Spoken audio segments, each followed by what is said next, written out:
Alright guys, we wanted to take a little time out of our day to come over here and observe the Mississippi. They have some old like Coast Guard ships or something over there. It's pretty cool. But there is a Carnival cruise coming through under the bridge.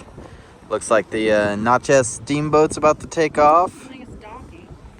Could be docking. Well, it could be docking for their dinner cruise. Yeah. But we got a haunted walking tour planned, and we're gonna go check that out here in a minute. But this is a nice little river walk against here.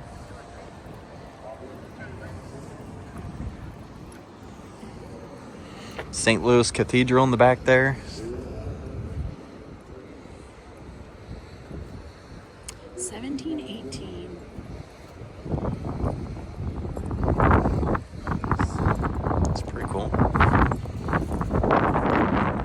Yeah, we'll go over here and look at the beautiful St. Louis Cathedral.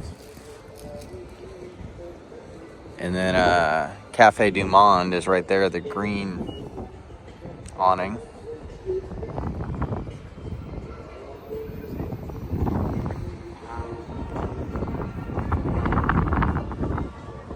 This is pretty cool. Welcome back to MEV Adventures, guys. It's Michael, and today we are in downtown New Orleans. We're going to check out the haunted pub crawl. Let's go check in. Alright guys, so the haunted pub crawl is off. And they are starting us off through Jackson Square here. Very cool. Small group, 7 people. Oh yeah, so, oh you saw what's going on over here, right? Oh yeah, we're going to that's on Monday. Yeah, that is tomorrow, isn't it? God, it's already time. Yeah. We're going to do the mayor if y'all don't know what we're talking about. No, I was like wondering that, Yeah, so I walked up, before it's like, if anything about the tour, I walked up, so there's 4 things you got to know about New Orleans to make all of this make sense, okay? Listen, if you don't get it right now, you will get it by the end of the tour, or you'll be drunk and literally nothing about this will matter, all right? 1, it's a really old city. We've been here since 1718. Technically, it means that New Orleans is older than the country, right? 2, city is incredibly haunted. When paranormal researchers put out this most haunted in America list, we generally pop up in like the top 3. 3rd thing, really Catholic town. Yes. That's what I lose you on, right? I know, you see what I'm getting at right here, yesterday, right? I was like, there's a couple of people around here. It's the one that literally people go, what? Because it's in the south, so it doesn't quite add up. Yeah. It'll come together, I promise. And then the 4th one, city loves to drink. Okay, honestly, if you didn't put Catholic and drink together, I'm going to assume you're not Catholic and just, move along. But we did settle as a French Catholic colony. French get here about 50 years prior to 1718. They thought they struck gold with this area. It's not actual gold. Please do not dig. It's not down there. Okay? What it is, it's that big body of water right over there. Y'all know there's water over there? Okay, thank God. You have no idea how many tours I've been standing here, and I'm like, so the river, and someone will say, there's water here? And I'm like, oh my God, it's going to be a long tour. It really is. That's the Mississippi River. It's very big, okay, if you don't know this. River's that way, and it concentrates that way, right? Yes. Think of it like this. You have 2 bodies of water, you have 2 trade routes, you can trade from both sides of the city. That's really, really profitable in the 1700s, right? You really have to ignore the fact that everything in the middle is a sinking bowl of swampland. We're going to circle back to that one. Yeah. So the French get here, they land right here, they decide to build right here. This is the original colony that we're standing in. Do you know the other reason they wanted this spot right here? No one was living here. They didn't have to fight for it. I mean, y'all realize if we're going this far back, I mean the natives, right? Yeah. Do you see the giant red flag? Yeah. All right, good. You're smarter than the French at the very beginning of this. So they find the natives. They're that way. They're towards the lakefront. And they look at these settlers, and their entire reaction is, you don't want to live here. Like, it floods all the time. It's sinking. It's prone to hurricanes. They were so specific about a virus that came through every summer and was killing people off. It's yellow fever. You'll hear about it again. And they said to them, don't put the colony here. So like all good colonists, what did we do? We put it right here, exactly. So when the city was officially established by 1718, that original colony, all men. They didn't send any women. Did y'all see the second red flag? Yeah. If this were a documentary, it'd be like a blinking red light, okay? So here's what happens. These men, they are spinning around in circles, getting absolutely nothing done. They're bored. It's more like bored. So they're running that way to chase all the native girls. Big trouble, that one, right? Big one though. They're dying. And they're dying so quickly. We had about a year at best when you got off the boat. So if you have a whole colony of men, population is dwindling, there are no women, right? Do y'all see the next problem? procreation? Hmm? Okay, if you forgot about it, it's fine. So did they. That's how they got into this whole mess. So they write a very panicked letter back to France. What it reads, please send women. You know what France does? Send men. Exactly, they cleared the jails instead. They gave us the murderers, the rapists, the thieves, everyone they didn't want, they put them on a boat, sent them on over. And then they forgot the women the second time. Third time's the charm, don't worry. They go to Paris. They round up all the prostitutes they can get, put them on a boat, send them on over, look at the prisoners, look at the prostitutes, and just say, repopulate the colony. Remember that whole note about being Catholic? Okay, if you're confused how the Catholic Church let this happen, well, to be honest, if you're confused, you're probably not Catholic. First off, we'll start there. All they did was marry the prisoners off to the prostitutes. It's all good and legal in the eyes of God if you do it that way, right? That's how you got the city. New Orleans was founded 307 years ago, or 308 years ago now, as a city that was built on degenerates and convicts. Fun fact, it's 308 years later, it's the same town. It really hasn't changed. Like, seriously, look around, you'll see something. But when you start a city like this, you get two big things that come afterwards. You get trouble. You just get a really good time. It's just kind of what happens. They tend to intersect a lot too. It's just sort of how it works. This is the oldest part of the city. This is Jackson Square. Have y'all been through here in the daytime? Yes. Okay, usually in the day when it's a lot warmer, usually too, there's a lot of artists, there's musicians, it's lively, it's happy, it's festive. You see weddings in the park all the time. So why I love this is because once it gets dark, goes into nighttime, it feels completely different in this area. It's like the mood actually changes, you can tell. So the park, it's probably the most haunted place in the whole city. Do y'all know where ghosts come from? This is not a trick question. Dead people, that's exactly it. I asked this because some nights people say really, really funny things. I had a lady years ago, she screamed out, "They're from static electricity." And my entire tour went, "What?" And I was like, "Yeah, explain this one, because now I want to know." And she starts talking about, "Oh, I was watching TV and I saw one of those ghost shows. They said it was electricity." And I'm looking at her like, "Okay, Zach Baggins." I'm like, "I don't know what's going on here, or whatever." So I just kept talking, because at that point I didn't want to know where this was going. I thought about this way later. Way later, I mean at a bar, probably 5 hours later. And I'm sitting there and I just went, I bet she meant energy. And then just got it mixed up. She probably did like 6 tequila shots to the left, is most likely what happened there, okay? You need a death to get a ghost though. If you're thinking about it this way, it's the first ingredient, right? You have a lot of deaths, tragic deaths, untimely deaths. Do you know what you're getting? A lot of ghosts. It's just kind of what happens. This is an old European square. That's a cathedral in the center. Cabildo, Presbytery. I'm going to put this in basic terms because we're on a drinking tour. God, government, church housing. The old jail used to be right behind the government side. So think meeting space, gathering space. The military would parade through here, but on Sundays, after Mass, right? Think about it, everyone just went to church, they got themselves ready for the Lord for another week. We've got everybody out here, they're milling around, they're talking to the neighbors, they're getting all that gossip. Next thing you know, about 2 o'clock Sunday afternoon, they would bring the prisoners from the jail straight to the center of the square. But he's like, That was gallows.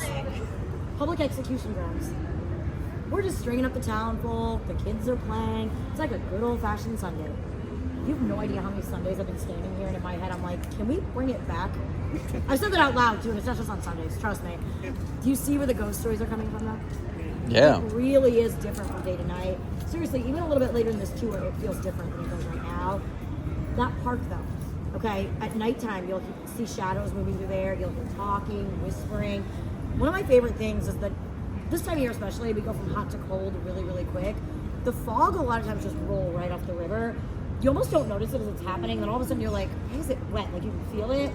There's nights though, as it's rolling in, you're looking in here, it looks like there's people moving. You can't ever really tell if it's the fog or it's something else. It really is kind of cool when you catch that. But my favorite, it's the way animals act around here. Dogs and cats have really different reactions. Typically dogs want to pull, they want to tug, they want to bark, they want to get away, right? Do you know what cats do? Yes. They love it. They go towards it. Y'all know cats are special. I like to call them not quite God's creatures. I have cats and dogs, and whenever one of my cats will do like that weird corner stare, or y'all know the long stare at nothing, like the invisible bug. Yeah, whenever one of my cats does that, I don't even care which cat it is at this point, I'll immediately get up, I'll go pet one of the dogs, and I'll just say, "You're dumb. Please never change." There's feral cats all over the city. It's really not that strange if you think about it. We used to see them a lot in the park pre-pandemic. We don't see them as much now. Nothing terrible happened to the cats. Don't panic, okay? Don't get excited, depending on what side of the fence you are on that one. when the pandemic was happening, the gates were locked. People just started feeding the cats that way. They've kind of migrated as time's gone on. They're not stupid, they're evil, they're gonna follow the food, right? So this was about, I wanna say it was 6 years ago, almost 7 now probably. I was doing a tour like this. I don't know, 20 something people though, so it was a lot bigger. I was standing on those steps right there, back to the gate, talking away, minding my own business. It was like a Tuesday night. And I realized really quickly my entire tour was trying to look around me into the park. And my very first thought was, one of these drunk fools jumped the gate, didn't they? I'm like, now we're not gonna get back. It's about to be a whole big thing out here. So I'm kind of looking around, I'm scanning, and I'm thinking, no one of my drunk fools are here. Even the quiet ones. Quiet drunk adults, quiet toddlers, and quiet puppies, they're all the same. It's not good. You don't know that. So I just keep talking. I figure whatever this is, it'll sort itself out, right? About 2 more minutes in, they're getting more and more invested in what's back there. Finally stopped the whole tour, looked at this group and just said, what's in the park? Like, what's going on back there? And one of the girls, she looked dead at me and said, you really should see for yourself. Okay, so y'all know it's not gonna end well now, right? I turn around, I'm expecting to see a homeless man peeing, or worse. It's a cat. There is a scraggly, feral cat just hanging out in the clearing. Y'all have seen a cat, right? Yeah. Okay, when I turned back to look at this group, I feel like a kindergarten teacher. I really did. I'm like, so that's a cat. You have these everywhere. They're worldwide. I promise. I'm like, it's really just a cat. And in my head, I'm like, we'll do colors next, numbers after that. I'm like, what are we doing? Like, what's going on? I'm just thinking, these people are drunk. Whatever. We're moving around. It's fine. We'll just move. And I'm about to move that entire group when all at once half of them went, no, look again. And I went, all right, I'm gonna look. So I turn around, see the clearing? That same cat that I was just talking about. Do you know cats rub on things? Like table legs, chair legs, your leg, solid object, right? Yeah. I look back, cat's doing that rubbing motion on nothing. I was so excited that night for about 5 whole seconds. I looked right at this group and I said, this is amazing. Okay, this never happens. Y'all always want to see ghosts, and you never do, and you get mad, you write us bad reviews. I'm like, it's happening, take pictures, okay? And then I realized exactly what had just come out of my mouth, and I said, oh, so the cat seeing things were not, right? You know what? We're going to the bar, it's time to drink, let's go, everybody out. If I get really, really excited for no good reason, take pictures. It's a cat, it's a ghost, it's a drunk, it's somebody in costume. To be totally honest, it might be all of those. Like, you never know, you're not gonna lose by taking pictures. That's what I'm really trying to say, okay? If you want to catch ghosts on camera, you've got to just keep taking pictures, though. I can't make it happen for you. If I could, I'd make so much more money. I really would. Can you imagine if I could walk up to someone and be like, hey, we're here, come out? God, it's like dollar signs, that's all I'm saying. You just have to take the pictures, okay? Don't look at your pictures tonight. Give it a couple days. Look with sober eyes, that's what I'm really telling you, okay? That's when you start to notice things in the background. But if you really, really, really want to see ghosts out here live, not alive, live, present, y'all know the difference, right? Can't find them, don't know where they are. Ongoing solution to your problem. If you really want to see ghosts and you're not, drink more. Okay, the more you drink, the higher the odds are the ghosts are going to show up. On that note, y'all ready to go to the bar? Oh, yeah. Go Boom. that way, okay? Ah. We'll leave the cat. Okay. So we're going to do our first bar, okay? So, 2 options. Tropical Isle, right there. Or the hand grenade. Have y'all seen it? Yep. About that tall. Comes in a bright green plastic cup. It's got a grenade base at the bottom, okay? With the daiquiri, you can get it on the rocks, too. It's a really weird way to describe a hand grenade. But the flavor, little like lemon, little like lime, tiniest bit like a margarita. What it really tastes like? It tastes like being 19 and full of regret. Everyone needs one and you never need one again. You really don't, okay? They also have the tropical itch, the horny gator, the shark attack. They're novelty cocktails. Think like fun plastic cups, some of them with toys. They're happy meals for grown-ups if you're really confused, okay? If you'd rather have, wine, Pim's Cup, Sazerac, Frank 75, Bourbon O Bar, right there, all right? Whatever bar y'all want to go into, you can pick. Just go in, grab a drink, and then come right back out here. Sound good? Okay. Oh. We'll aim for about 10 minutes. If it takes longer, it's sort of a deal. Yep. All right, go team. I'm going to be your North Star. I'm going to stand right here, okay? All right, guys, so the first stop on the pub crawl tour, you can go into Tropical Isle and get a hand grenade, which is a lot of sugar for Miss Diabetic here, so we're not doing that. We're going to go in Bourbon O Bar and check out what they got. But she gave us the option, so we can go in whatever we want, right? All right, here's the menu.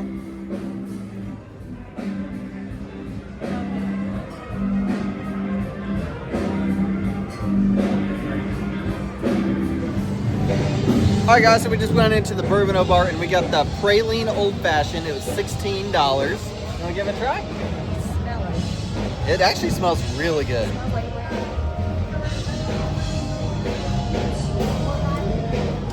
You good?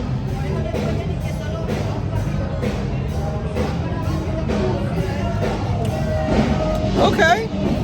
Alright, he picked this one. I'm going to pick the next one. So the other option was Tropical Isle, which is a hand grenade, which is just as you think. It's a giant plastic cup with a hand grenade at the bottom full of whatever. It's frozen very alcohol sugary. is Sugar. Yeah. Sugar and cheap alcohol. So it's super popular though down here. Yeah, people love it. So we just wanted to check this one out, and we'll see what else. This is good though. I like this. New Orleans is actually like a praline town. Like they pride themselves on making good homemade pralines. Everybody makes pralines. So yeah, so that's why we went towards this. It's good though. All right, next stop, anybody, and I'm like, we're just gonna hope for the best. So the bar that some of y'all went in, I think it's where you guys went, then you went. You guys went to Tropical Isle, right? Okay, the Bourbon O Bar right there, though. That's the hotel bar for the Bourbon Orleans Hotel. Is anybody staying at that hotel? All right, good. We crossed that bridge. Fantastic. That hotel is actually known as the second most haunted hotel in the entire country. First is supposed to be the Stanley Hotel in Colorado, The Oh, Shining. been there. I know it's creepy, isn't it? I was there a long, long time ago. That's the one that. That's really loud for no reason. Okay. You got it. So we're just gonna. That seems like he's good. He's okay. All right. Just making sure there. It's kind of entertaining. Hang He on. bottomed out his $100,000 car. I know, right? A lady asked me the other day. She was like, "What are those?" I'm like, "They're barricades." Yeah. And she goes, "Do they go up?" And I'm like, "They do." Funny thing is, none of us ever saw them up until the terrorist attack last year. And then suddenly they do actually put them up. The very first time I saw one go up, I was like, "Oh, it does that?" I was like, honestly, God, for years I've been seeing it, thinking it was a rope just up. Like, no idea it actually flipped up. Not a clue. That's how little we were using them prior to. So basically, this is the second most haunted hotel. The Stanley Hotel is the first most haunted, okay? I also don't know how you get first most haunted and second most haunted. I'm assuming one has like 12 ghosts and one has 12 and a half. I don't really know how that works. It's like way above my pay grade is what I really mean. Both of these buildings have layers of history, though, is what I'm trying to say. The original portion of this building, it's the ballroom. So the ballroom was actually upstairs, it's back that direction. That was built as the original structure as the Orleans Ballroom. So it was built in the early 1800s, thing for masquerades, Mardi Gras balls, political campaigns. There was a fire, which you're gonna find out is very, very common in the history of the city. Building catches fire, it burns. They were able to restore the ballroom, and when they rebuilt, they stretched the building entirely all the way down to Bourbon Street, became the Orleans Opera House and Ballroom. So now you have theater, okay? So it stays like that till about the end of the Civil War. Things start changing again, get sold off. By about the late 1800s, it makes a complete shift. Turns into a convent. You really can't go farther than nuns to ball gowns to nuns, right? So what happens, it's the Sisters of the Holy Family. They're the first African-American order of nuns that ever existed. They were actually founded by a woman named Henriette Delille. She ran an orphanage in that building. So now you just put little kids into the story. Specifically little kids with dead parents. Make sense? You know, it's creepier that way. So you have to remember, it's been a hotel for years now. Thousands of people have stayed there over those years. If you ever saw the TV show Your Honor, too, that's the Baxter Hotel from the show. A lot of people recognize it when they look at it.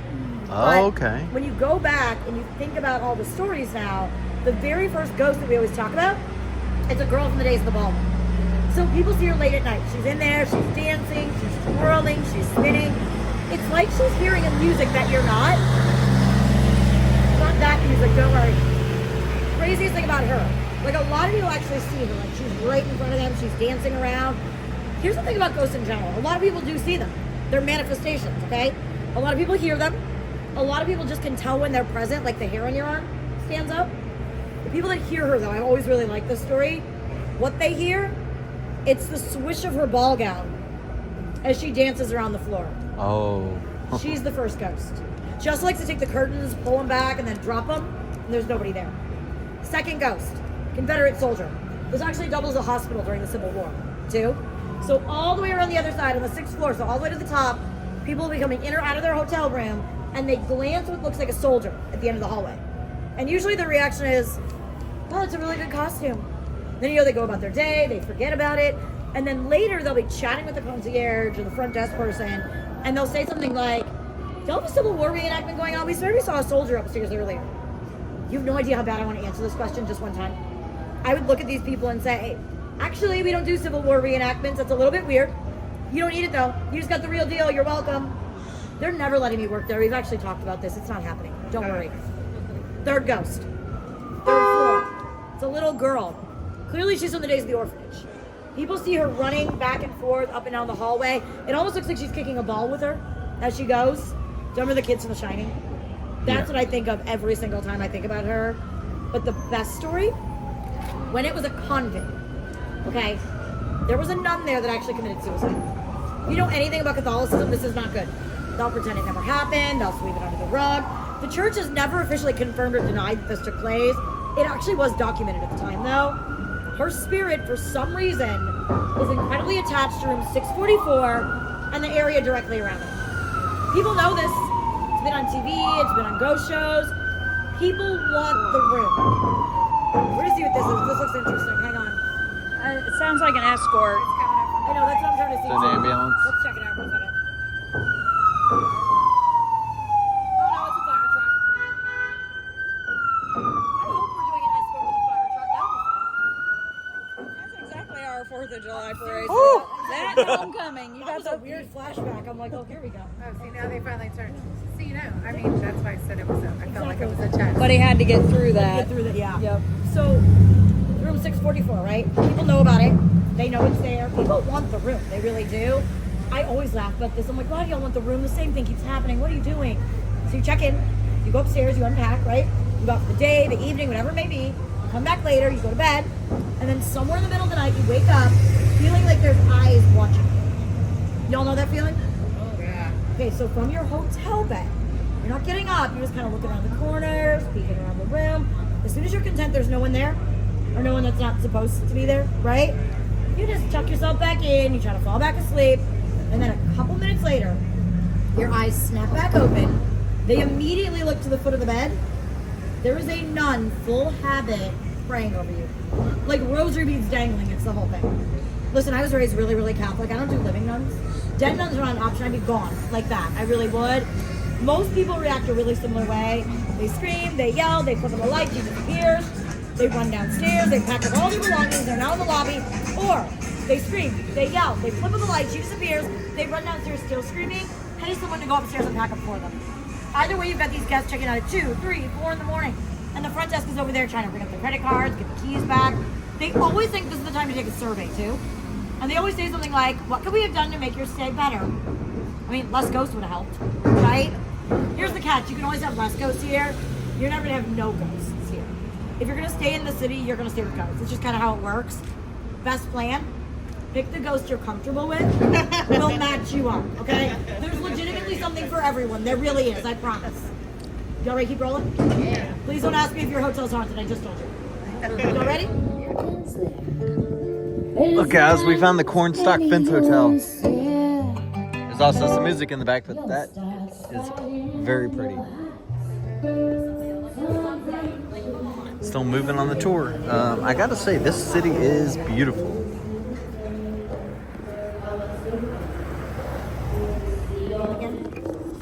That's the Andrew Jackson Hotel. You don't know where you're staying.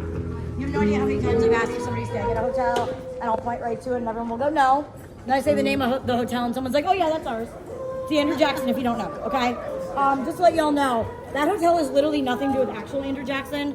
You have no idea how many times someone will look at me and they're like, wow, we didn't know he was from here. And I'm like, he's not. Also, why are you this excited? It's such a weird thing to get excited about. Andrew Jackson, 7th president of the country, right? Not from New Orleans, if you're confused. It's the Battle of New Orleans, War of 1812. He's really credited as saving the city, is what it is, okay? He didn't live there. He didn't stay there. He didn't sleep there.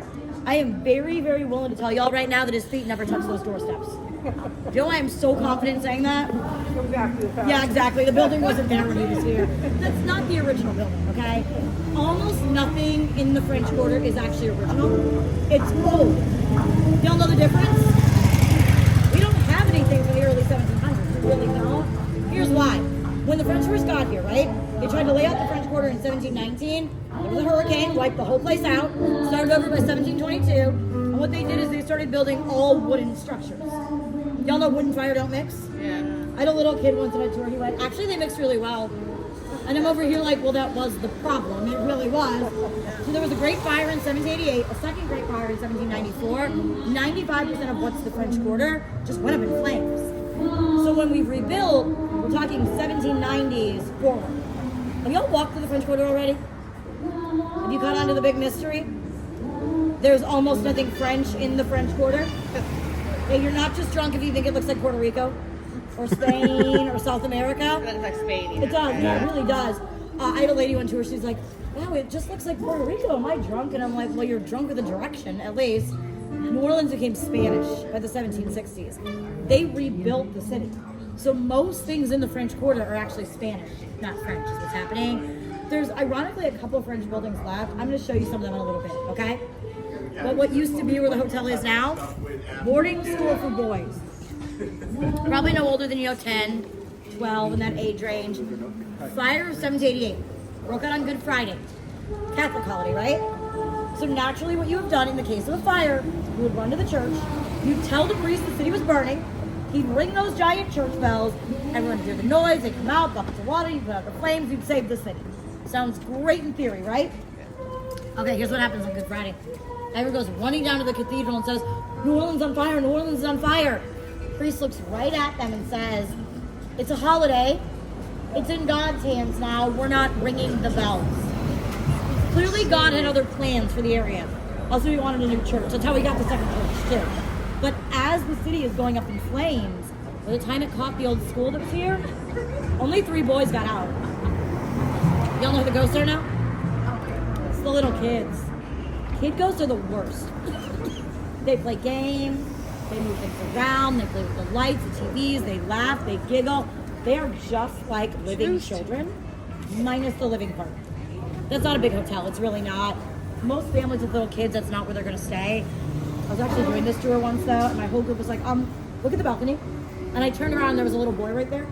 And they're like, is he a ghost? And I'm staring right at this kid, and all I could think was, well, he has a Gap sweatshirt on, and he's holding a Nintendo Switch. So I think he, like, no guarantees, but I think he's real, okay? I do remember this though. He was standing there the whole time we were out here, and I looked up when we were leaving. He had his headphones lifted up, and I'm like, he just heard that entire story. He's not going to sleep tonight. I'm going to tell you that much. Okay. So families, though, especially the ones that stay, or the people that stay in the back, right? The front desk gets phone calls all the time from these guests, and they'll say things like, "Can you get that family with all those kids to get them back in their rooms? Like they're running through the halls, they're laughing, they're giggling. We can't get any sleep." And it's like every time we go to look out there, they're gone. They're back in their room. The front desk person always has to say something like, "Oh, nobody told you. Yeah, the building's haunted. There was a boarding school. It was a fire. It was very tragic." I mean, if y'all had read the website, you would have known this. Oh, you want us to get rid of them? Yeah, we can't really do that. They've been here longer than you have. Oh, you want a refund? Yeah, we don't really give refunds for ghosts or, anything else. Oh, you can't sleep. Well, you're in luck. We have 24-hour bars. Why don't you drink more? Good night. Click. Second thing that happens. You're dead asleep in that hotel room. I know dead asleep is a bad term for this tour. Just go with it, okay? You wake up to what sounds like water dripping. Y'all know where your faucet leaks? It's that very distinct drip noise. Everyone's first thought is that they left the water on. Well, they were either brushing their teeth, washing their hands, or whatever it may be. Get up, go to the bathroom, turn off the water, go to bed. 45 minutes later, you're up again and you hear drip, drip, drip. Second thought, it's an old building. It's got leaky faucets, no big deal. Get up, turn it off again, go back to bed. 45 minutes later, you're up again. And then 45 minutes after that, and again, and again, and again, all night long till the sun's coming up and you haven't slept at all. Just see the problem with kid ghosts? They're annoying, that's the biggest problem. It really is. But my favorite story from here, think about it, they're kid ghosts, right? Okay, they're gonna be kids forever. So they've had to find ways to entertain themselves, which means they've also had to adapt over the years. Y'all, when you stay in hotels, you probably turn your TVs off when you leave for the day, right? No, I don't either. And I swear I blame this story to why I leave my TV on. People will leave their rooms, right? They come back later. They're opening the door and they know they turned that TV off. They can hear the TV. When they get in, the TV is always on. But here's the weird part. It's on things like Nickelodeon, Disney, Cartoon Network. Something that a kid would watch, right? No one has ever opened that door and CNN's been on it, okay? Seriously, it's a really, really cute little hotel, in all honesty. If you do ever stay there, get pictures, get stories, and come back and tell me. Deal? Yeah, deal. Y'all ready to keep rolling? All right, how are we doing on drinks? Are we low? Oh, very low. We're low? Okay, we're gonna hit the next bar. I'm out. That's an actual school if you're confused. Like living kids go there, that's what I mean? As opposed to, dead children. There's those too, but we'll get to that. That school though, the reason I pointed out, that's Bourbon Street. That's an elementary school. Oh. Do you see the proximity? It's weird. I know, I'm very aware of this. You have to remember the school was built in the early 1900s. Bourbon Street did not look like this back then. It was grocery store shops and houses. So to have a school here really wouldn't be that weird. Is it weird now? Yeah, it's a little bit weird, I'm not gonna lie. There's something really, really funny though when you see like the kids falling and playing here. The drunk adults falling and playing there. They're really not that different. Okay, I always think about this. The kids are probably doing better though, we'll put it like that. That school actually just reopened last year too. It's a French immersion school. Now it's kind of cool, you can put it that way. So, one of the stories about it though, they do a lot of stories about seeing kid ghosts here. People talk about, children's spirits, things like that. I've had people catch things in these windows before, but one of my friends used to have another friend who was a teacher here years back when it was still the old school. So, she was sitting at her desk one day. Everyone was gone, the kids went home, right? And she's sitting there, and she had that feeling like someone's watching her. Y'all know when that happens, a lot of times it is somebody. Like, it's someone else standing there, it's your crazy older brother, whatever it may be. So she looks up, expecting it to be one of her coworkers, and there's a little boy in the doorway. He looks at her, giggles, which is never a good sign, runs down the hall. She gets him being like, oh God, we left a kid here. Goes chasing him down the hall. He gets to the next corner, turns, and she turns after him. Gone. She spent an hour looking for that boy in that school. She asked all the other teachers, all the other faculty members. They're probably all laughing because they probably knew exactly what was going on. But an hour later, she realizes, okay, I know we sent all the kids home. There's no kids still here. And then her other thought was, and none of the kids that go to school here dress like that. He was dressed in clothes from about 100 years earlier, is what it really was. So if you're taking pictures, this is a good spot to take pictures of. So the bar, make sure there's a gap since they didn't get through. Okay, make sure there's a little space here. So the next bar we're gonna hit in just a second, yeah, give her a gap, perfect. It's gonna be Lafitte's Blacksmith Shop, right there. Have y'all been? Yes. Have you heard of it? You haven't been? Okay, it's usually referenced as the oldest bar in the city or the oldest bar in the country. Neither one of those things are true, just so y'all know. We just tell people that all the time. The cups in there, they actually say oldest bar in America. Okay, listen, that bar opened in the 1970s. Don't really think the oldest bar we have is about 50. Like, think that one through, okay? To be fair, they've had a liquor license in the 1930s, but that specific bar has been there since the 1970s. Not 300 and some years, okay? So what it technically is, though, the building is from the 1770s. Oldest building we have that operates as a bar, right? That's still a French building. It's one of the few French buildings we still have in the French Quarter. When you get up there, you'll realize it doesn't look like the ones around it. It very much reminds you of Belle's house from Beauty and the Beast. That's what I see every single time I look at it. Once you see it, you're not going to unsee it, trust me. But if you're curious, the other main French building we still have, Old Ursuline Convent. Okay? So think of it like this. Oh, make sure there's a gap again. We got dogs over there. So think of it like this, okay? The two things that have made it the longest in this town. They've survived fires, 2 great fires, floods, pandemics way before COVID, right? Hurricanes, obviously the Saints losing over and over again, Mardi Gras over and over again. They've survived a lot, is what I'm getting at. It's a bar and a convent.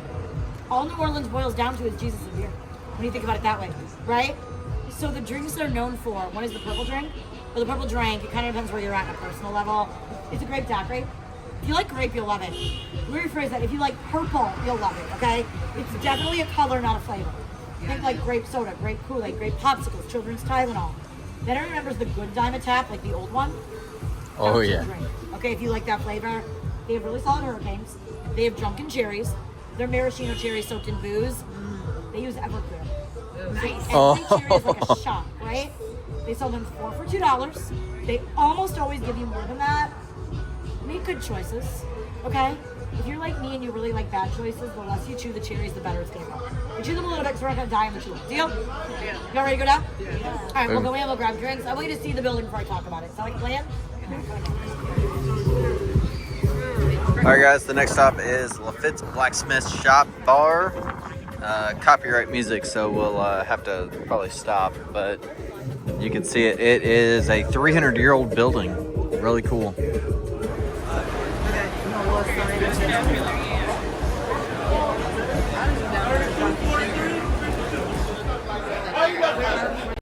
Guys, this Lafitte's bar is awesome. It is just an old building. It's beautiful. Very small. Very cool. I ended up getting the purple drink, which is a frozen concoction. We'll give it a try. All right, purple drink.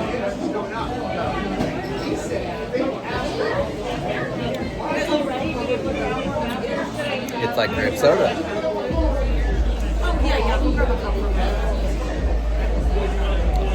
It's also dangerous because I taste no alcohol in it. It's good. I think it was like $12. Not sure. Okay. Yeah, we go last week in July to the first week of June. God, that's hot. That's hot. We got everyone? We're good? Okay. So, y'all saw the bar, right? You realize it's the building that's old, not the bar. Like, those are not like 200-year-old daiquiri machines. They're really not. Okay, it's also not like a vintage touch tunes. Don't get excited. Those people in there I feel like are vintage though, but not the point of this conversation. So the bar was actually a house. That's what it was built as originally. But we know it as Jean Lafitte's blacksmith shop. Have you ever heard of Jean Lafitte? He was a pirate. He was actually the most infamous pirate we ever had here. Him and his little brother Pierre, they were unofficially running the city in the late 1700s. So they're doing what all pirates would have done. They're lying, they're cheating, they're stealing, and they're murdering. Except everything they steal comes back here and it's sold off for profit. It's almost like they have a black market business just up and booming. I love when we talk about this on tours because every once in a while I will say something like that and someone looks at me and they'll say, you know they were criminals, right? And I'm over here on whatever throne of judgment this is I'm standing on. And I'll just look at them and I'll say, it's entrepreneur. Okay, we give credit where it's due, at least. But the citizens love the pirates. They're getting everything they want from these two brothers. City government is less than thrilled. The pirates aren't taxing anything. The city's not making its cut or taking its cut, right? So here's the thing about New Orleans, though. Yes, we want the taxes. But New Orleans is really only good at a couple things. It's mostly drinking and parading, if you're curious. The other one's identifying problems. Y'all do know identify and solve are not the same, right? We are so good at telling you what's wrong. We are terrible at fixing what's wrong. Like, seriously, look at the broken streets. It's a great example right there. We all know about this. We really do. We're like, we should really fix that, you know, before somebody falls, hurts themselves. And then Monday rolls around. Tuesday rolls around. Honestly, God, it's any day, any why at this point that rolls around. It's noon. Everyone starts drinking. Guess what? There's no problem anymore. You see how it works? Blind eyeing situations is one of our best qualities. Crippling alcoholism is one of our worst, but we're not talking about that because it's a tour, not therapy. Okay? So, with the pirates, everybody just went, well, the people are happy, they're getting what they want. City turned, looked the other way, and let the pirates carry on. We have definitely been turning and looking the other way since at least 1718. Explains a lot going on here. But the pirates held that unofficial sort of control of the area till around the beginning of the 1800s. Big claim to fame. Battle of New Orleans, War of 1812. That battle was fought with pirates, free men of color, Native Americans, the American army. It was led by Jean Lafitte and Andrew Jackson. That is probably the most misfit army ever. If you put all the pieces together. Yeah. That's who defeated the British, though, at the actual Battle of New Orleans itself. So afterwards, there's parades, there's drinking. We've already discussed the strong points here. And the pirates are war heroes. Crazy part is, the pirates left town right after this, but the name Lafitte is very, very common in this area. You see it on the bar, Lafitte's blacksmith shop, right?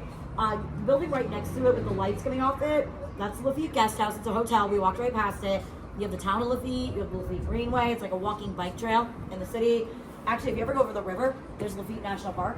It's this really cool, like, nature preserve, like a natural park, right? It's a swamp. It's a pirate ship right in the middle of it. But the bar always operated on the premise that Jean Lafitte ran a blacksmith shop there to cover his illegal smuggling. Makes sense, right? Okay, except for one really, really obvious fact. You know what that bar's never been? A blacksmith shop. It's in almost everything else. It really has. The bar fabricated the story when they opened. You know why it works? I mean, it's a bar. Start there. Okay, people get drunk at bars. You tell drunk people lots of things. You really can. 2, drunk people tend to love pirates. They get they get really excited when you bring them up. They really do.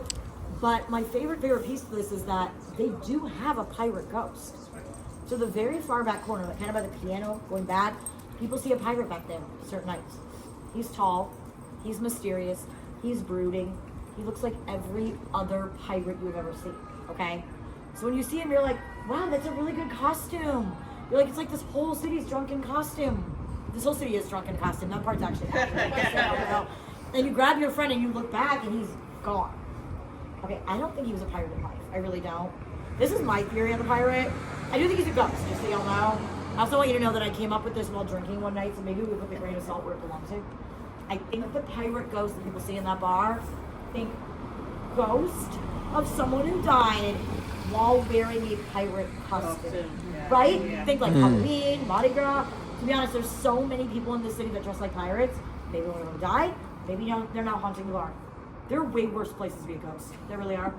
To be honest, it's also about as solid as a theory as you'll ever get in this town. We said like it was an actual bar in 1970, so like the whole thing. Yeah, it's been come full circle. And to be honest, it actually was a bar back in the 1930s too. Yeah. So, in all fairness, what that bar actually is known as, it's the oldest gay bar in America because it was originally a gay bar in like the 30s, right? Well, they called it all inclusive, is what they called it, and then new people came in and they were not really thrilled with this idea. So what happened is the original bar was like, okay, fine. They got kicked out, sort of sold the place. They moved one block down. There's another bar one block down. That's the bar that was built out of what is the old Lafitte's. It's called Lafitte's in Exile. It always makes me laugh. I'm like, that's really funny when you think about the name they put down there. That's like the beginning of the, was basically like the gay section of Bourbon Street. It's actually kind of cool. I know, it's really, when you think about the actual history, it's kind of neat. And then when they reopened, they had to come up with a whole new story because of all that. So that's kind of where it comes from. That's like the really big part of it. That's a little bit under the surface. You look at it that way. So the other piece to this though, when you look at the whole thing, right? Obviously you have the pirate ghosts, but the other ghosts that are there, we think are people that actually lived in that building when it was a house, right? So if you ever look at the upstairs windows, people see a woman up there certain nights. The crazy thing is she's in the bar too. But in the bar, you don't see her. You hear her. So you're drinking, you're dancing, you're having a great time, you're minding your own business. You hear someone whisper in your ear. You turn around, there's nobody there. She's not whispering sweet nothings. It's not winning lottery numbers. We would love her if she was useful. It is your own first name. I don't know why she knows it. I go out the badass party trick of the afterlife. I've done this tour for almost 8 years now. I probably have had like 7 to 8 people on my tours here. To be totally honest, I also mainly cater to drunk people, so maybe grain of salt that one too. Okay? But one of the other things that she's supposed to do, and I find this one really interesting, is the word I'm going to go with. People say that same ghost walks around the bar, goes up to other women, and unhooks their bras. Okay, listen, I don't know if somebody's creepy uncle is actually doing this and we're covering it with a ghost story, but every time I think about it, I'm like, that's such a weird story. I saw this on a tour the other night. This lady goes, wait, when is she supposed to be from? I'm like, I don't know, like the 1800s? She goes, yeah, she's probably trying to tell us our bras are stupid and we don't need them. And I'm like, you know what? Maybe say thank you. I don't know. I'm like, she's like, why do they have wires? What's going on? Maybe say thank you. That's all I'm going to put out there. Maybe next time I won't go in the no bras at all. Right, none. This might be someone else's trick. Who knows what's going on over there? So the story we're gonna go do next, okay? It's one of the better known stories in the city. It's also one of the most horrific stories out of the whole city. Did y'all watch American Horror Story? Coven season 3. Okay, do you remember Kathy Bates' character on that season? That's Madame LaLaurie. Yeah. We're gonna go by the LaLaurie Mansion next. Y'all ready? We're gonna go this way, okay? This is the actual LaLaurie Mansion. So there's a bunch of tours right here. So what we're gonna do is we're gonna tell the story on this side. But if you want to take a look at the front door, look at the house, get some pictures. Once I tell the story, if you want to come back and look again, we can totally do that. Okay? But go ahead and take a couple minutes if you want to look. Let me get past y'all real quick. You're good. I just want to get out of your way.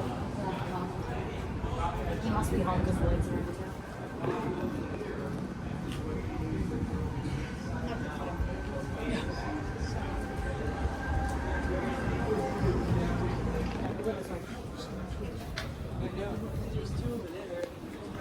There's so many ghosts, like everybody. And this isn't even busy. When it's busy, it's like stacked. There's another reason I don't like staying near the house I'm talking about it. I'll tell you about it in a minute. So that's the actual LaLaurie Mansion. Okay. If you saw Coven, you probably remember some of this story. Coven was season 3, American Horror Story. That was Kathy Bates' character that we're talking about again. So Madame LaLaurie in real life, though, she was born as Marie Delphine McCarty, late 1700s. Think socialite. Her family had a ton of money. They were plantation owners, is who they were. She had a lot of like upper status, a lot of recognition in the city. She goes up here. She's sought after as marriage material. So she married pretty young, first time around. First husband dies about a year into the marriage under what people called mysterious circumstances. Think about it, though, it's the 1800s. People are not living long to begin with. No one is going to really think this is strange that this very young bride's much older husband just passed away, right? So she marries again, has a few children with the second husband, and then all of a sudden he is also dead under mysterious circumstances. And to be honest, I don't even think at that point people thought this was strange. I think the reaction was probably more like, poor Delphine, she can't keep a man alive. She waits 20 whole years. Marries the third time. That's Dr. Lalaurie, okay? He was a physician. Like every other wealthy family of that time period, though, they did have enslaved people. And they moved into this house on the corner. So you have to remember, enslavement in New Orleans looked very, very different than enslavement across the rest of the country. Different, not better. You see where I'm going with this? It's a structure difference is what I really mean. It has to do with being settled on Catholicism. So Catholics, when they enslaved people, they baptized everyone. Once you're baptized into Catholicism, in the religion, you're considered to have a soul. So these people were then placed under something known as the Code Noir. What it was a set of rules and regulations for the treatment of the enslaved. There's a lot, but the really big ones, you could work to buy your freedom, you had Sundays off, and as an enslaved person, you were not supposed to be subjected to cruel or unusual punishment. Y'all know that's the one that's about to fall apart, right? So people had a feeling about Madame Lalaurie, they just couldn't pin what it was. It wasn't until somebody actually died on the property that the city came in to investigate. They found another body buried in the courtyard. It was another enslaved person. And at this point, the city decides she's no longer fit to keep them. They find her $300. It's actually a lot of money in the 1800s. It's about $11,000 in today's money. And then this is always the craziest part when I say it out loud in a modern context. She was told by the city she could not own any other person for 3 years. Not forever, for 3 years. So it's like a very weird timeout if you think about it that way. And they then removed everyone from the property. Y'all realize they're not being freed, right? They're going back to the slave exchange. She was so manipulative though, she was so cunning.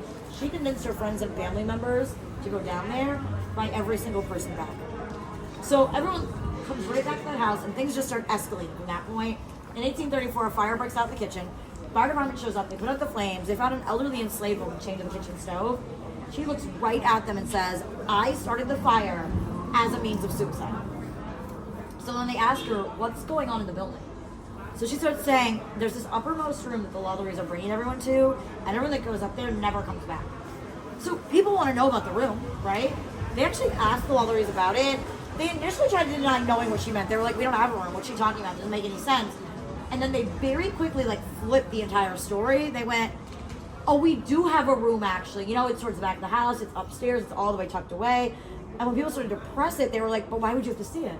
Like, it's our house. It's private residence. Why would you have to go up there? So everybody that's standing there knows there's something going on. They know there's a room.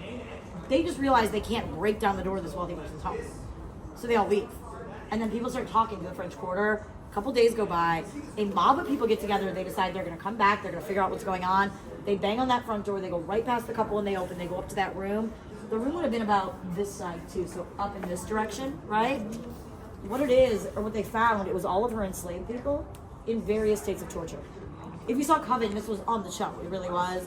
You all know Coven was TV, right? I know it sounds like a really stupid question, but I met people that don't know this. I had a lady years ago, she kept saying, it's not real. And I'm like, no, it's not real. Why? It's on TV. Why would it be real? And she looked at me and she goes, the bullhead's not real? And I'm like, no. And she's like, what? And I'm like, we should really talk about why you're upset, because that's way more concerning than anything else going on here. It's like a man in a tux. Yeah. I had to process that. I'm like, okay, that just happened. Okay, good. I didn't know where he was coming from. So, Coven obviously embellished things. They changed things. They took things away. Yeah. That happens on TV all the time. It's really not that uncommon. It's always problematic when it's a true story. It's really problematic with this story, though, because you lose what actually happened. What she was doing, they were medical-based torture experiments. She was essentially taking people she thought lesser than, using them as her test subjects. Y'all remember the third husband was the doctor? I think it's kind of weird now he didn't die under a mysterious circumstance. He was useful. He had tools, he knew anatomy, probably knew exactly what to do to torture them, but keep them alive. I think by the time she got to the third husband, they were probably very similar people. Their thoughts, their beliefs, right? She's got the money, she's got the status, the connections, he's got the tools, the education. They created a perfect storm, is what it really is. I mean, the big bottom line is it's not good, no matter how it came about. People were furious, they really were. So another mob flees. They planned to loot, riot, burn the house to the ground, kill the couple. Somebody tips off the Lalauries the night before. They fled town by carriage. So by the time they got here, they were gone. So the house was bought and sold, it was burned again actually, it was damaged, it's been rebuilt. I mean, a million things have happened since that point. Nobody seems to have luck with that site. It's at a furniture store, apartments, private residence. Nicolas Cage actually owned it at one point in time. Parts. I know, it weirdly fits the story. I was looking at him, I'm like, of course he did, why would he not? Don't remember him going through that real weird time period, like early 2000s, He was buying crazy things. Yeah. This was part of it, right here. And his like cemetery. Yeah, the tomb in the exactly. There's the tomb in St. Louis, number 1. There's apparently a castle in Germany. There's a lot going on. So he went bankrupt in that whole time period. It's when he owned the house. Why this fits the story? There's a reason I'm going to this, and I promise. People have always said the house has a financial curse on it. They say if you live in the house or even state the intention to live in the house, you'll experience personal financial ruin. I'll be honest, I don't know if Nicolas Cage is the barometer for this one though. He was doing real weird things around that time period. He kept saying he was on a spiritual journey.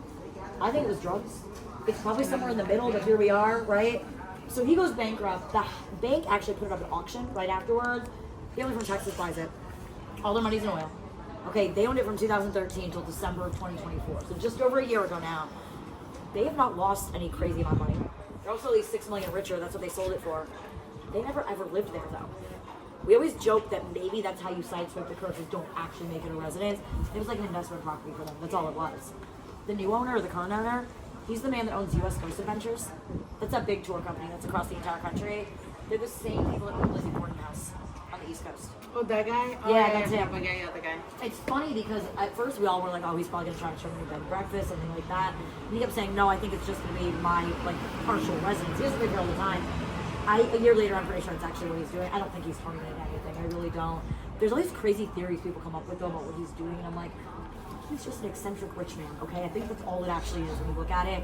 If he was poor, we'd call him crazy. You know how that works. But, no, we see him every once in a while. He's there. Like, I was doing a tour, let me think what it was. The Monday before New Year's, right? So we were out there. This is actually ridiculous, just so you know. It was all decorated for Christmas. It was really pretty.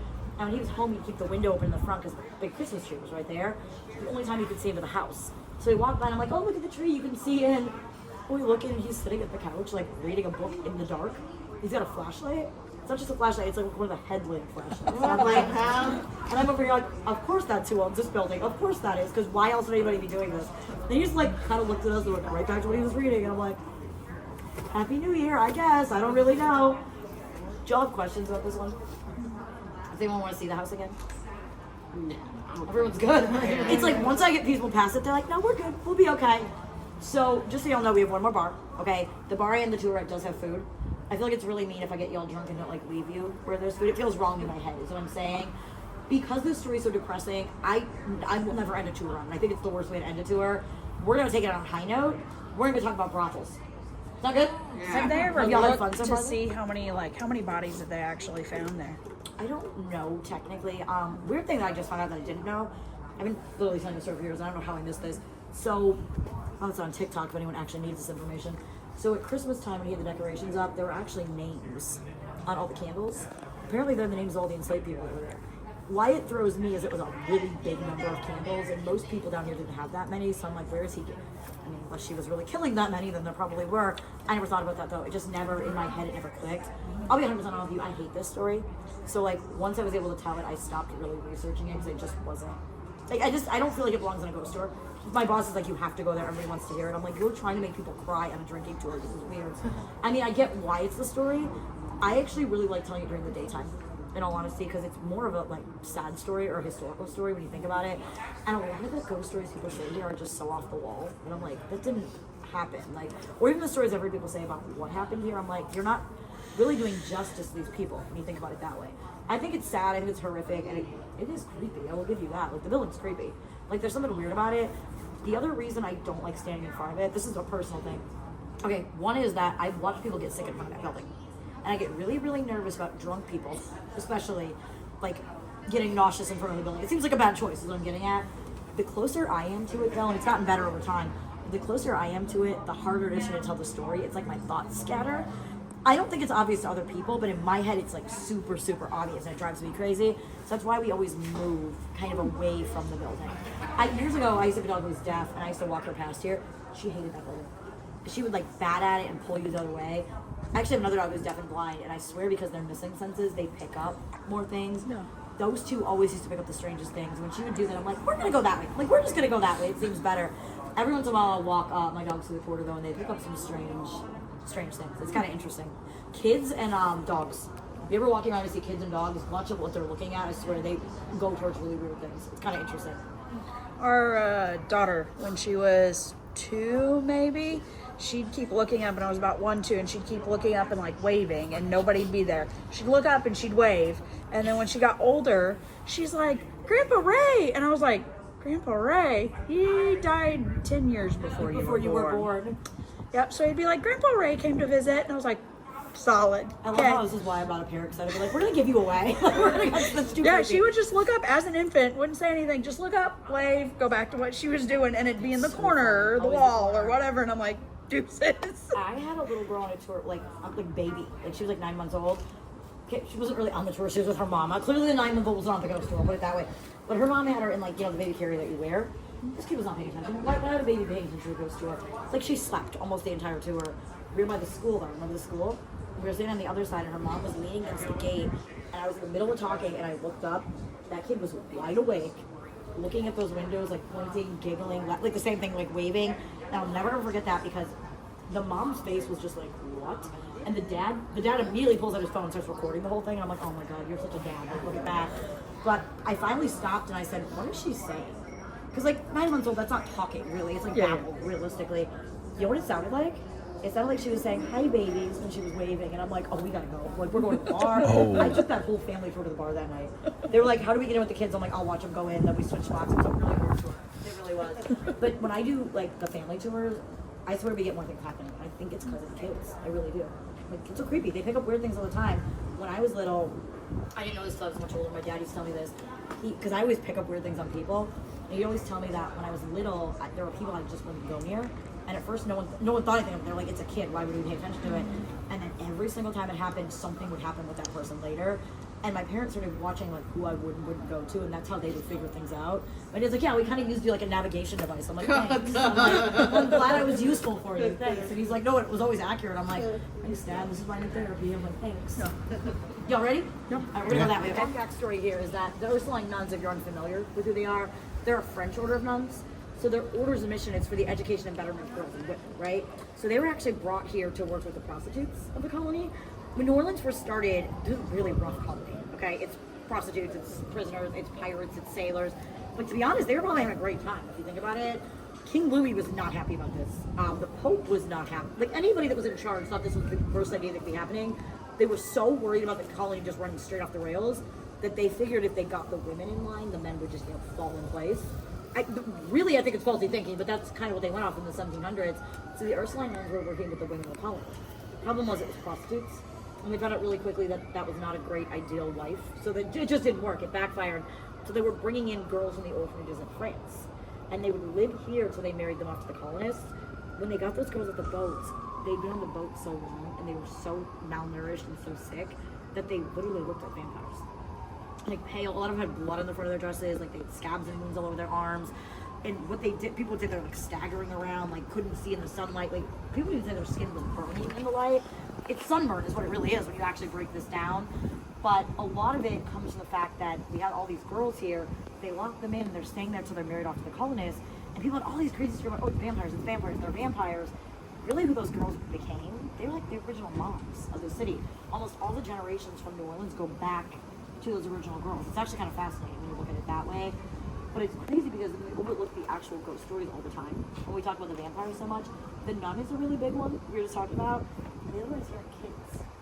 You get in this corner, it doubled as an orphanage. So like that. So a lot of times one of the stories is that you hear babies or children, right?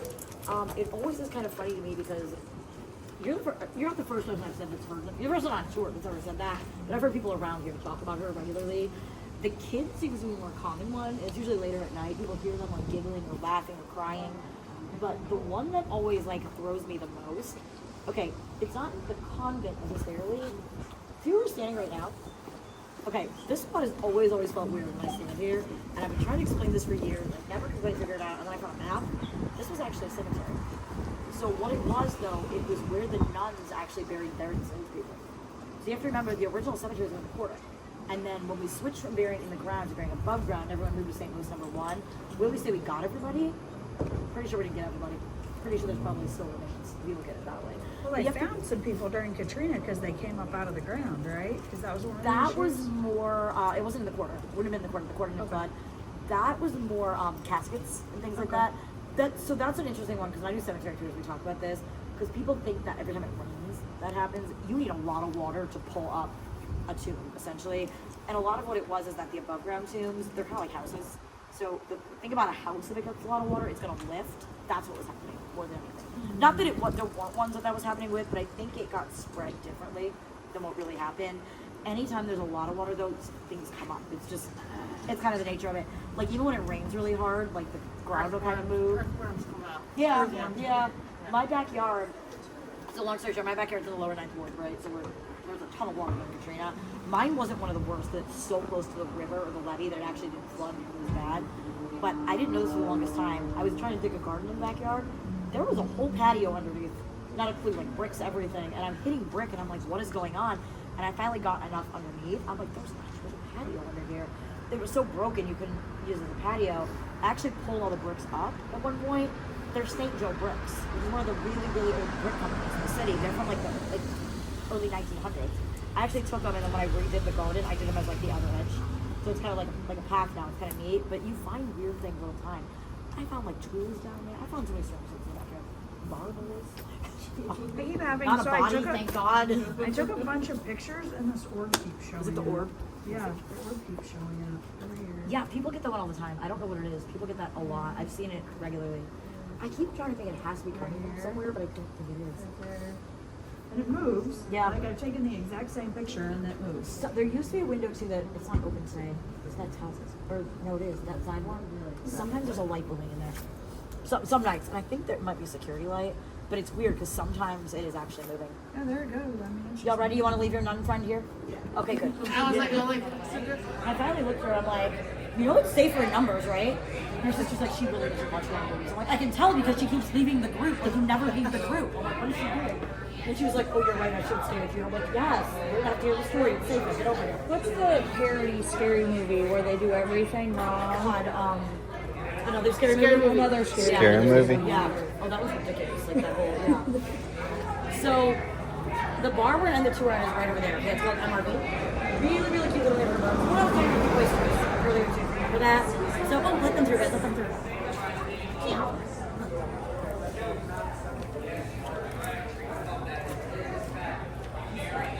Funny story. So she meows at us. I don't know why. There's stuff with that. But one night she asked my girl, she meows at us. And the whole group starts barking. And she's staring at me and she's like, what are you going to do? I'm like, what do you mean, what am I going to do? It's a natural course of events. Like, what I'm like, what, there is no fix for this. I'm like, well, I'm just going to sit here and watch this. So MRB, it's this really cute little neighborhood. Okay? They have a pool table, they have food, like I was talking about. It was a brothel though, back in the 1800s. So you remember when we started the tour? Talked about how the city was started? Prisoners and prostitutes, right? Okay, can you imagine we never really got far away from either one of those things? So essentially there were all these like pockets of brothel districts throughout the French Quarter. Have you ever been to the French Market? Have you heard of it? So if you go this way to the left, it's a giant open air market. There's like jewelry stands, t-shirts, souvenirs. If you were there in the 1800s, you were buying different things, okay? Technically you were renting, not buying. It would have been a brothel district back then. So the area was known as Gallatin Street. That was the worst brothel district the city's ever seen. Think bar rooms, gambling halls, like these little shacks off the back of them, you know, just big enough to look hot on a mattress. It's all the girls really needed because they would work them 24 hours a day. Business was absolutely booming on Gallatin Street. It's just a gap. So, do y'all know why it was so busy over there? the Mississippi. Well, yeah, it's a river, exactly. It's a port. So think about port cities, okay? Any port city, if you go backwards in their history, the closer you get to the body of water, you always find brothels, right? Okay, but here's the note on it. The closer you get to the body of water, you always find brothels, but the price of sex will drop dramatically, as will the quality. It's like a steep downhill plummet that we're talking. It's the worst of the worst. It's because it's a port. Those men have been at sea for months. They don't care. Yeah, they don't care about the quality like any port in a storm will do. But I'd say every port in a storm will probably do. If you look at it that way. But when you come away from the river or the water, you get more mid-range brothels. Kind of like the bar used to be. You know, there's a madam, there's several girls, that's how they operate the house. If you go farther this way, you have mansions, you have townhomes, they have dining, dancing, drinks, cocktails. It's like a whole event, right? Here's the big common denominator with whatever version of prostitution you're talking about. Nobody in the 1800s was actually picking prostitution as a career choice, okay? We'll let them get through real quick. Hang on.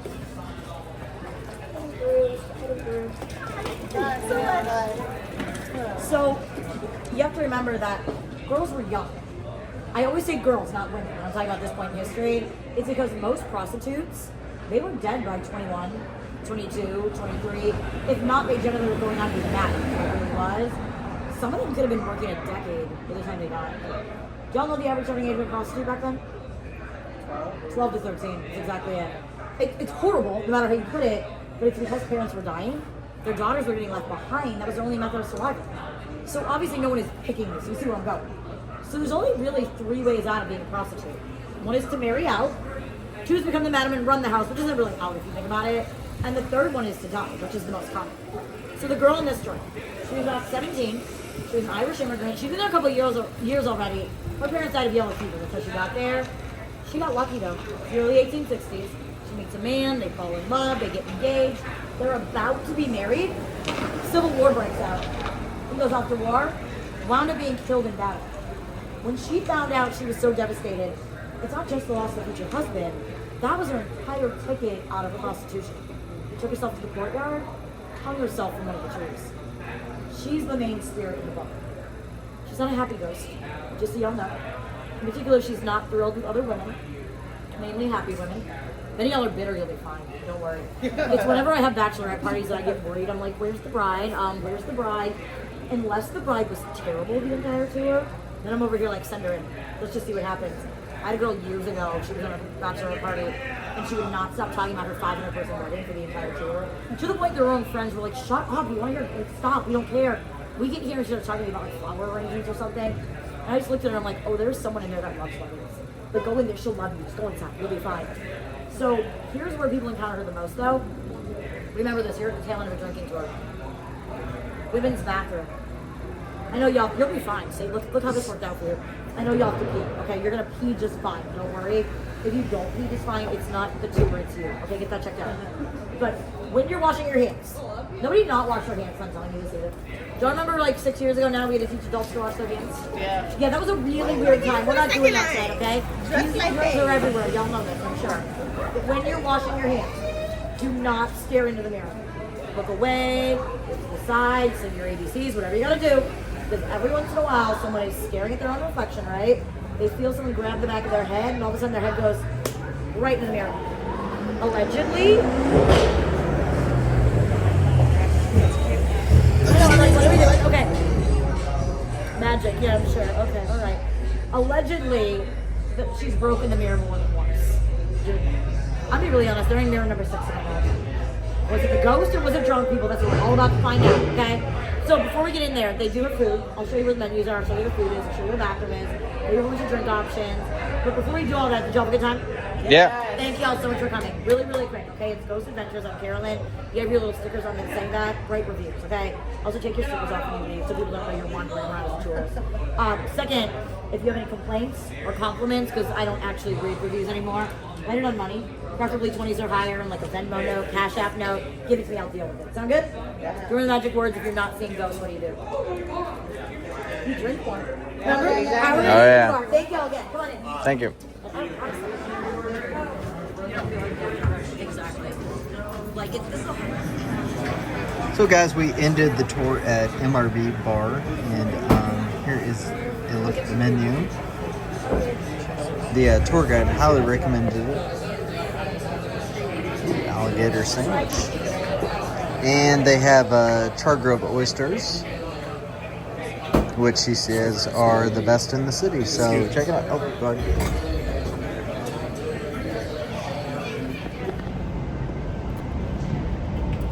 All right, what did we think of the haunted pub tour? I really liked it. Carolyn was great. There's a lot of history there, a lot of stories. It was really nice. Yeah. At the, I'm going to say it wrong, but the Laurie Mansion, I think maybe I said it right. I definitely felt a vibe standing at the front door of that place. Oh my gosh, there is something. In the old Coven, I was taking Something pictures there. and orbs kept floating around, so I'm going to try to post some of those. It was really cool. Yeah, that was pretty cool though. Yeah. So, check that out. That was worth cool. it. Thanks for watching. Please like and subscribe. And until our next adventure. Bye.